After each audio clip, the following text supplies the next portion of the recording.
بسم اللہ الرحمن الرحیم۔ سلطان نور الدین زنگی کون تھے اور انہیں 3 بار رسول اللہ صلی اللہ علیہ وآلہ وسلم کی زیارت کیوں نصیب ہوئی؟ سلطان نور الدین ایک آبی تو شب بیدار تھے۔ وہ ایک عظیم الشان سلطنت کے فرما روا ہونے کے باوجود ایسے مرد درویش تھے کہ جن کی راتیں مسلح پر گزرتی تھی اور دن میدان جہاد میں۔ وہ عظمت و کردار کا ایک عظیم پیکر تھے جس نے اپنی نوک شمشیر سے تاریخ اسلام کا ایک روشن باب لکھا تھا۔ چند ساعتوں کے بعد پھر نماز تہجد کے لیے اٹھ کھڑے ہوتے اور صبح تک نہایت خشوع و خضوع کے ساتھ عبادت میں مشغول رہتے تھے۔ ایک شب وہ اوراد اوظاف سے فارغ ہو کر بستر پر لیٹے تو خواب میں 3 بار رسول کریم صلی اللہ علیہ وآلہ وسلم کی زیارت ہوئی۔ بعض روایتوں میں ہے کہ سلطان نور الدین زنگی نے متواتر 3 رات حضور اکرم صلی اللہ علیہ وآلہ وسلم کو خواب میں دیکھا۔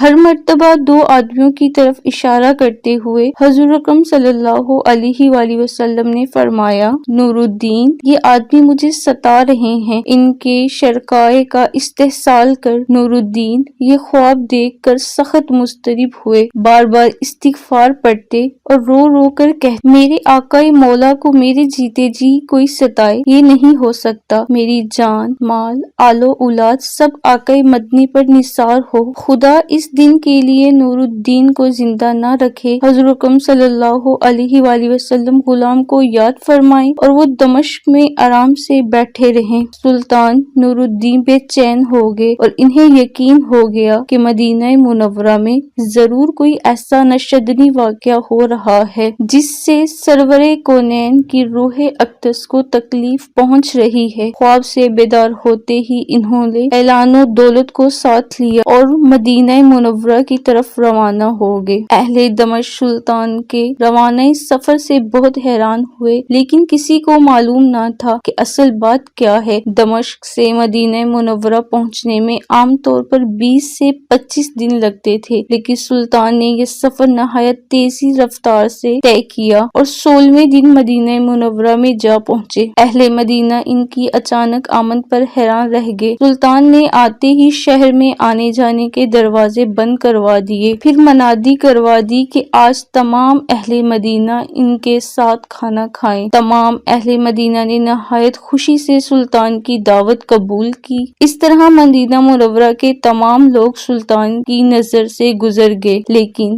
ان میں وہ 2 آدمی نہیں تھے جن کی شکلیں اسے خواب میں دکھائی گئی تھی۔ سلطان نور الدین زنگی نے اکابر شہر سے پوچھا کہ کوئی شخص ایسا تو باقی نہیں رہا جو کسی وجہ سے دعوت میں شریک نہ ہو سکا ہو۔ انہوں نے عرض کی کہ اہل مدینہ میں سے تو کوئی شخص ایسا نہیں رہا جو دعوت میں شریک نہ ہوا ہو، البتہ 2 خدا رسیدہ مغربی جو مدت سے یہاں مقیم ہیں وہ نہیں آئے۔ یہ دونوں بزرگ عبادت میں مشغول رہتے ہیں، اگر کچھ وقت بچتا ہے تو جنت البقیع میں لوگوں کو پانی پلاتے ہیں، اس کے سوا وہ کسی سے ملتے ملاتے نہیں۔ سلطان نے حکم دیا کہ ان دونوں کو بھی ضرور یہاں لاؤ۔ جب وہ دونوں سلطان کے سامنے حاضر کیے گئے تو اس نے ایک ہی نظر میں پہچان لیا کہ یہ وہی 2 آدمی ہیں جو اسے خواب میں دکھائے گئے تھے۔ انہیں دیکھ کر سلطان نور الدین زنگی کا خون کھول اٹھا، لیکن تحقیق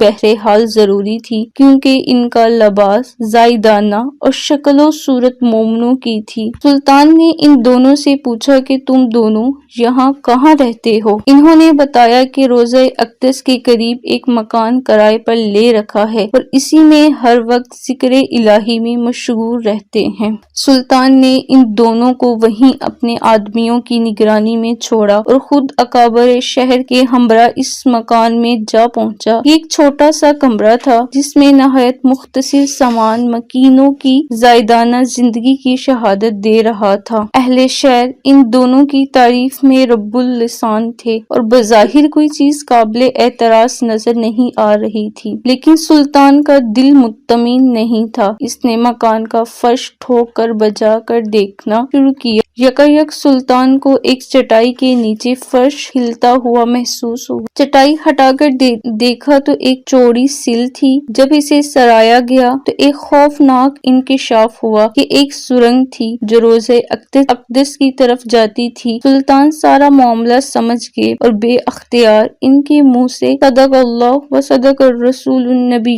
کریم نکلا۔ تمام اہل مدینہ بھی ان کی بھیڑیا نما بھیڑوں کی یہ حرکت دیکھ کر حیران رہ گئے۔ سلطان اب قہر و جلال کی مجسمہ تصویر تھا۔ اس نے دونوں ملعونوں کو پابائے زنجیر کر کے اپنے سامنے لانے کا حکم دیا۔ جب وہ سلطان نور الدین زنگی کے سامنے پیش ہوئے تو سلطان نے دونوں بدبختوں سے نہایت غضبناک لہجے میں مخاطب ہو کر پوچھا، سچ بتاؤ تم کون ہو اور اس ناپاک حرکت سے تمہارا کیا مقصد ہے؟ دونوں ملعونوں نے نہایت بے شرمی اور ڈٹائی سے جواب دیا، اے بادشاہ، ہم نصرانی ہیں۔ بعض روایتوں میں ہے کہ یہ دونوں یہودی تھے اور اپنی قوم کی طرف سے تمہارے پیغمبر کی لاش چرانے پر مامور ہوئے ہیں۔ ہمارے نزدیک اس سے بڑھ کر اور کوئی کار ثواب نہیں، لیکن افسوس کہ عین اس وقت جب ہمارا کام بہت تھوڑا باقی رہ گیا تھا تم نے ہمیں گرفتار کر لیا۔ ایک روایت یہ بھی ہے کہ یہ سرنگ حضرت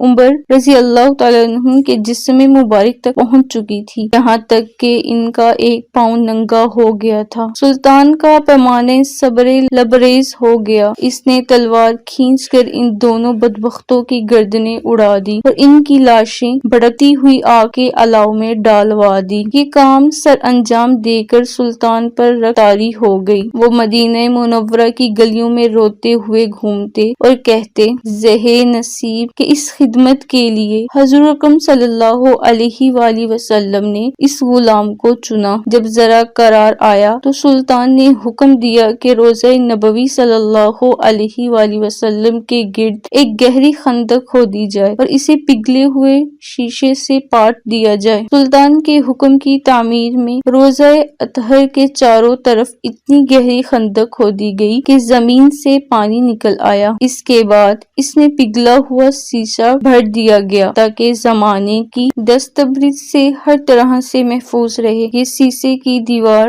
روضہ اقدس کے گرد آج بھی موجود ہے اور انشاءاللہ اب تک قائم رہے گی۔ آج بھی اہل مدینہ سلطان نور الدین زنگی کا نام نہایت محبت و احترام سے لیتے ہیں اور ان کا شمار ان نفیس قدسی میں کرتے ہیں جن پر سید البشر رسول اکرم صلی اللہ علیہ وآلہ وسلم نے خود اعتماد کا اظہار فرمایا اور ان کے محب رسول ہونے کی تصدیق فرمائی اور یہ بلند رتبہ ملا۔ اللہ کی محبت کی طرح اللہ کے نبی کریم صلی اللہ علیہ وآلہ وسلم کی محبت بھی ایک عظیم دولت ہے۔ عشق رسالت جسے مل گیا وہ دنیا آخرت میں کامیاب ہو گیا۔